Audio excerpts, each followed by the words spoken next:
It's about informing the people with the facts. To know what's really happening in Thailand. Inside government, business, society, with real players, talking to leaders and decision makers, seeking answer with perspective, issues that affect Thailand's future. This is Thailand.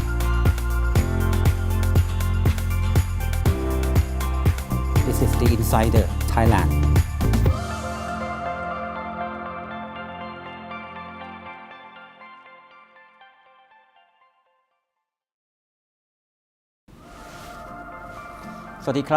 Welcome to the Insider. A few weeks ago, the United Nations High Commissioner for Refugee, or UNHCR, Mr. Filippo Grandi, met with Prime Minister General Prayut Chan-o-cha in Bangkok, and the two talked about the global and regional refugee situation and the progress that this government has made on the matters, including areas of cooperation with the UNHCR.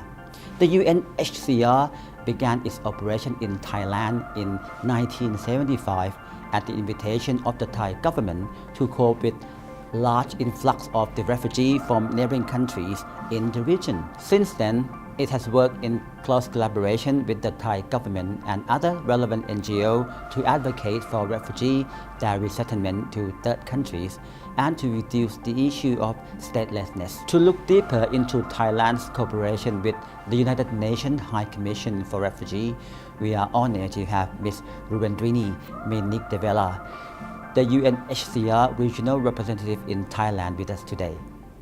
สวัสดีครับ สวัสดีค่ะ Well, thank you very much, Ms. Ruvendrini, for sparing your time with our program.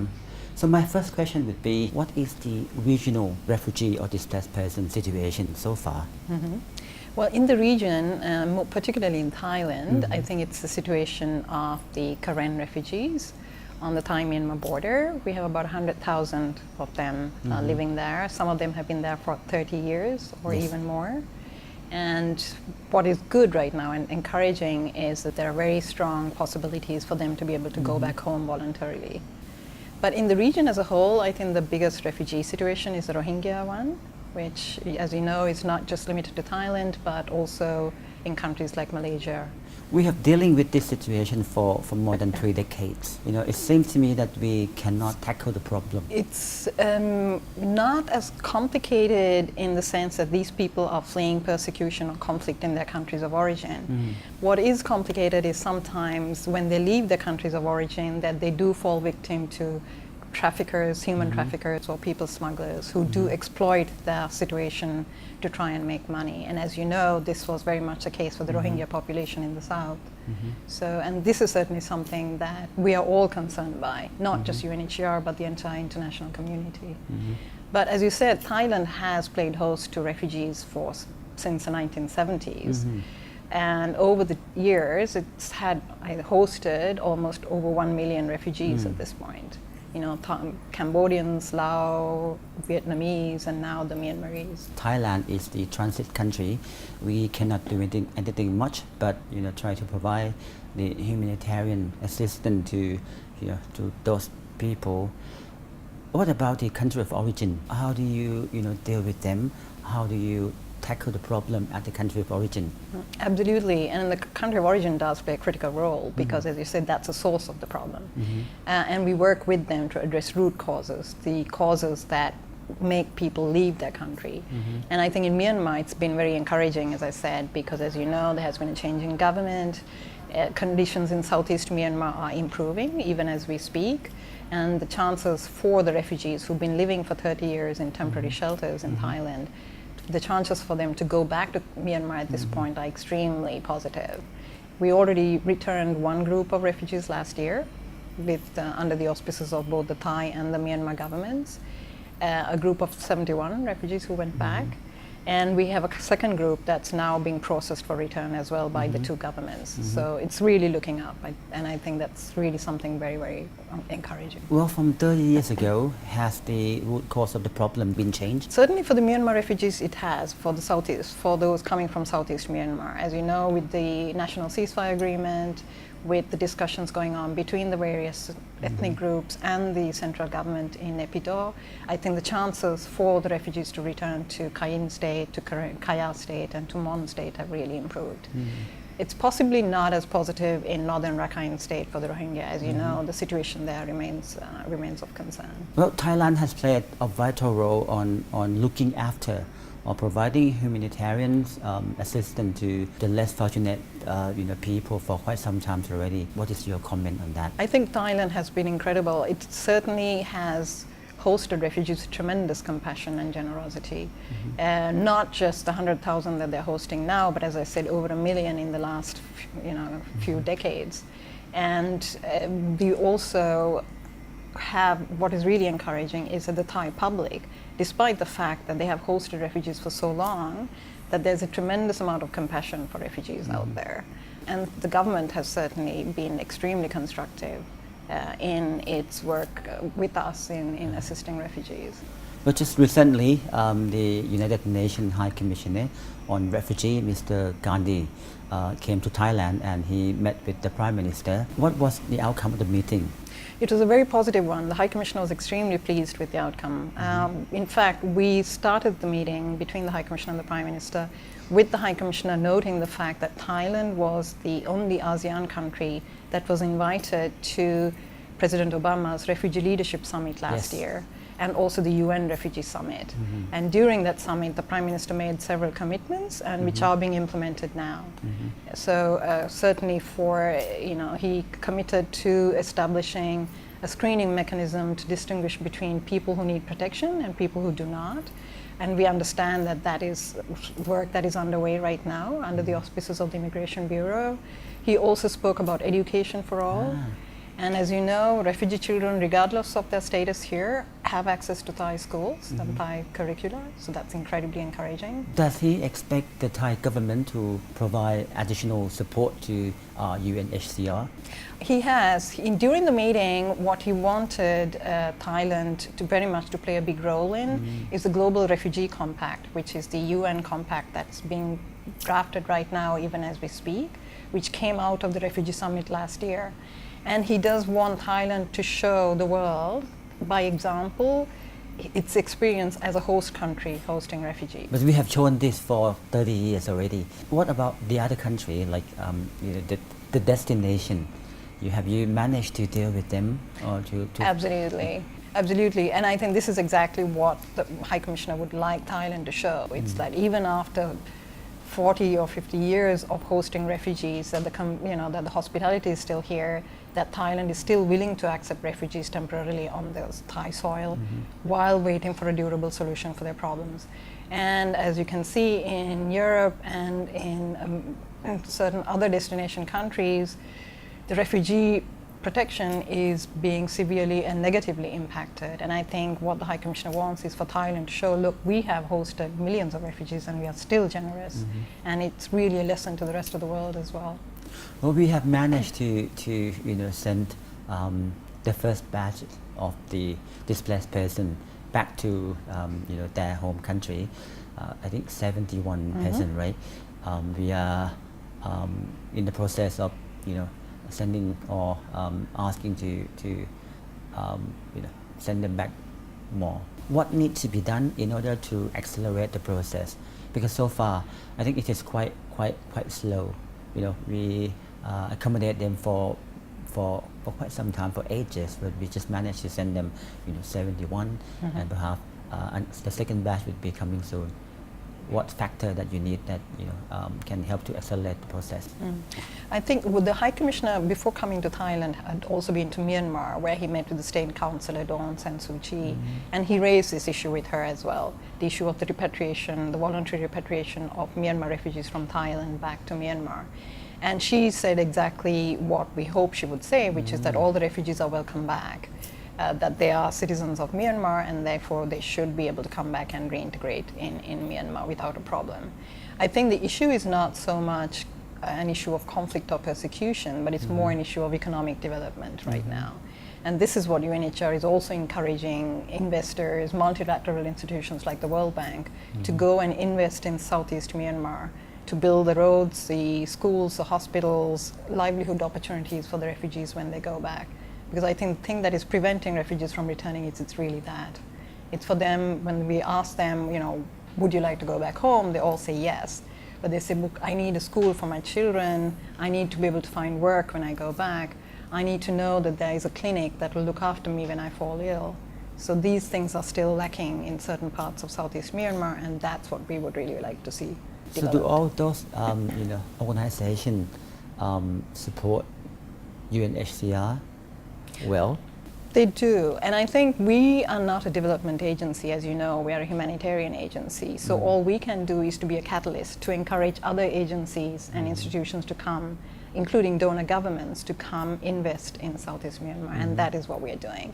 And so far the response has been very positive. Apart from what Thailand is doing at the moment, what else that can be done from all parts in order to be able to repatriate more of those displaced persons back home? Well, what I neglected to say at the beginning is that UNHCR deals with two different types of refugees here in Thailand. One is, of course, the Myanmar refugees at the border, but we also have urban refugees living in Bangkok and in other big cities in Thailand.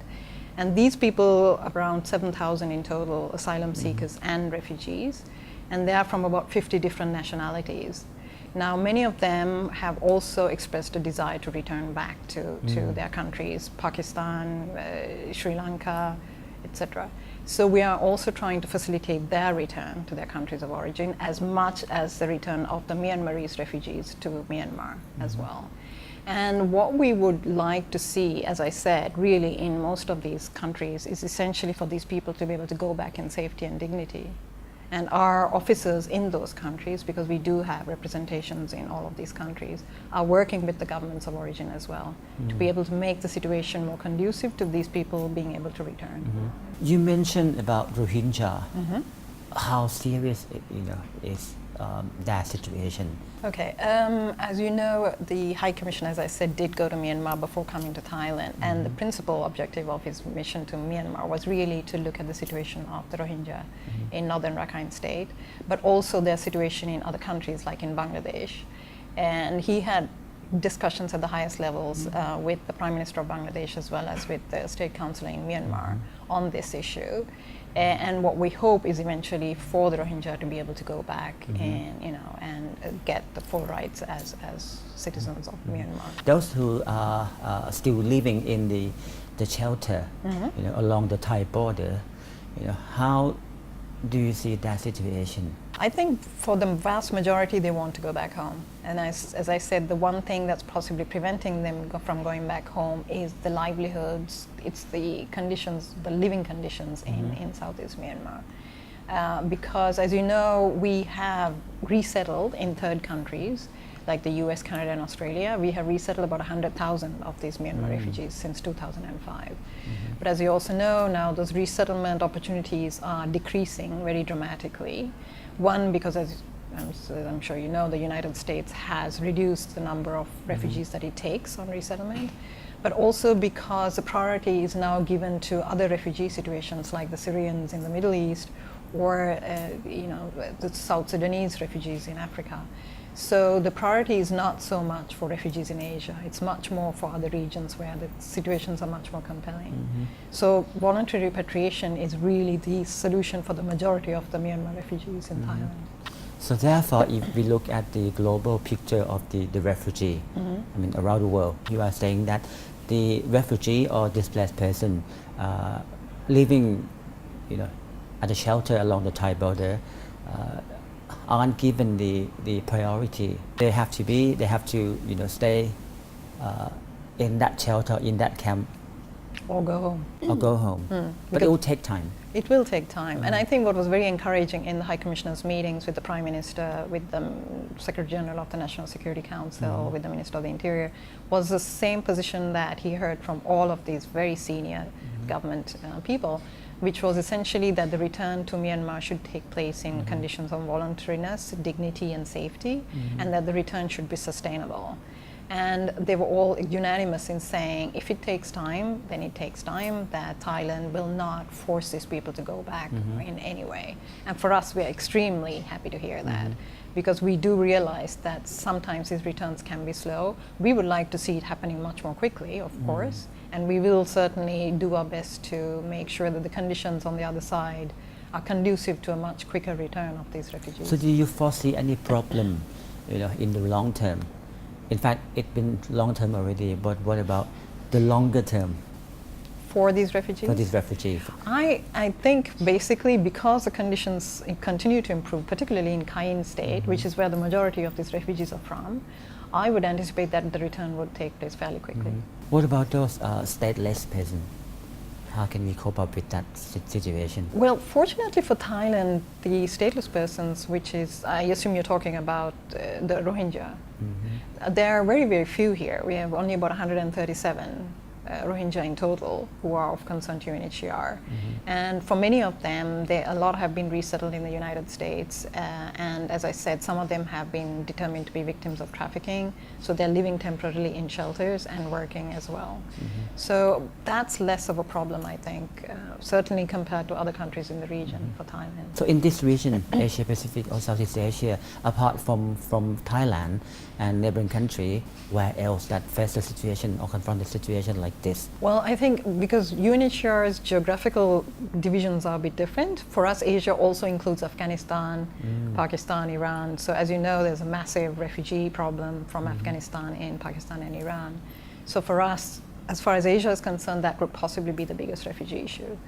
But in Southeast Asia, I think we are very fortunate in that there aren't many big refugee situations other than the one of the Rohingya. Compared to situation in Thailand and elsewhere, what are the differences and similarity in terms of dealing with the problem? I think what is interesting and which is extremely encouraging in Thailand is, I'm sure you've seen this in the media as well, that in places like Europe now, refugee protection is being seen extremely negatively by the public because of the Syrian influx into Europe. I'm sure you saw some of these dramatic scenes on television, etc.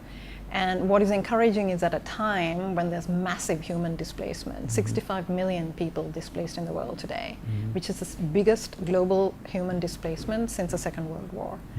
But at this time when a lot of governments are cracking down and saying we don't want any more refugees on our soil, you have Thailand, which is saying, look, we will continue to do what we have always done, which is to host these people, give them temporary refuge till they can either go back home or till they can be resettled in another country. And I think for us, that's the most encouraging thing. And this is something the Prime Minister has said publicly in international fora, like in the United Nations in New York, where he's basically said, we will continue to maintain our humanitarian traditions. And as you know, he also said this to the Prime Minister. Yes. So I think for us, it's extremely reassuring. And it's why the High Commissioner is so keen for Thailand to come out on the world stage and to show this to the rest of the countries, saying, look, we have had more than our fair share of refugees in this region, but we continue to host them because we believe they require that temporary protection. And he would really want, the High Commissioner would really want to see this message being communicated to Europe, to North America, and to other traditional refugee hosting countries. Stateless person is also a problematic area that needs to be resolved. What is your comment? Yeah, actually UNHCR has a mandate for stateless persons which is less well known than its refugee mandate. And what is very encouraging in Thailand is, despite the fact that you have almost 500,000 stateless persons in Thailand, principally hill tribes in the north, who have been here in Thailand for generations, but who never accessed citizenship, either because they're living in very remote areas or because they were not aware of the fact that they needed identification papers, etc. So, but the Thai government has been extremely proactive in addressing this issue under the auspices of the royal family. So it's very encouraging. You know that the Thai government has set a target saying by 2024, that all statelessness in Thailand would be eliminated. And they're working very hard towards that objective. Because we understand that stateless person will not be entitled for the government welfare, so education, healthcare. So therefore, we try to resolve, to find the best practice in order for them to get access to those state welfare. What about the key cooperation, in the future between UNHCR and Thailand? Well, I think for us, certainly the biggest area would be for the voluntary return of the Myanmarese refugees. We hope, as I said, we hope that the return will become more frequent, that there will be a bigger number of refugees repatriating in the very near future, and we will continue to work both with the governments of Thailand and with Myanmar on this issue. I think on the urban refugees, as the government has announced its intention of establishing a screening process to decide who's a refugee and who is not, we will continue to provide assistance, both material and in terms of advice and guidance. And then certainly for the stateless persons, we will continue to assist the Ministry of the Interior in its efforts to reduce statelessness. You see the positive sign in Myanmar as well, right? Absolutely, absolutely. And I think this is very encouraging. That's great. Well, the issue of refugee, displaced person, and humanitarian is not only the concern of the government, but I think the other part of our Thai society also plays particularly important on this agenda. And this is really something that's incredible, because we have Pra Mahavacharameti, who's been a very, very eloquent and vocal supporter the of famous UNHCR. monk. The famous monk, exactly.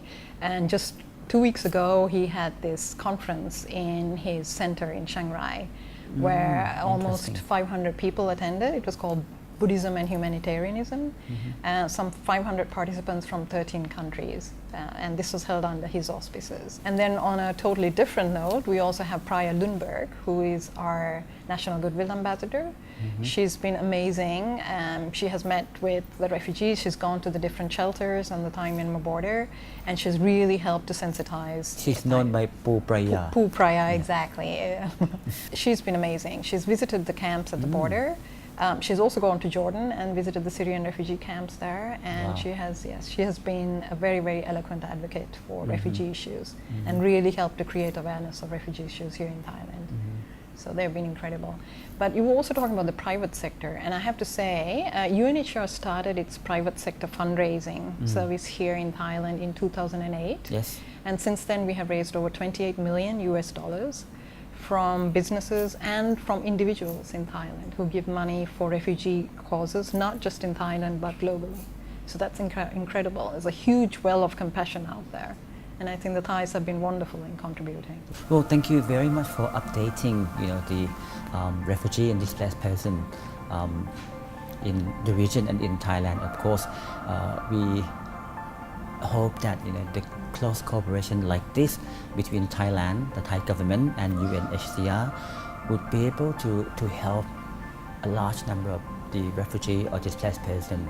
And this is something that we appreciate the assistance, the support from UNHCR. And you can be assured that the Thai government would remain supportive to UNHCR as well. Well, thank you very much for sparing your time today. สวัสดีครับ Thank you. สวัสดีค่ะ The primary purpose of the UNHCR is to safeguard the rights and well-being of refugees. But this is not a responsibility for the UNHCR alone. It is the interest of us all to ensure a humanitarian solution to this transnational agenda. It is our responsibility to ensure the well-being and safety of those who are most vulnerable, the children, the women, the elderly, people with disabilities, and among them, people who have had to flee from conflict, severe hardships, and national disaster. While Thailand is not a party of the 1951 Convention on Refugees, we have had a long history of cooperation with the United Nations and other agencies on these matters, and we look forward to continuing with this noble tradition. At the same time, the issue of the refugees requires cooperation from many countries to prevent, manage, and resolve. In the 21st century, where the world is brought together through greater connectivities, countries must also be on the lookout for the danger that come with globalization, transnational crime, human trafficking, narcotics, the trade in endangered species, and indeed the ongoing global refugee dilemma. Thank you very much for watching The Insider. See you next week.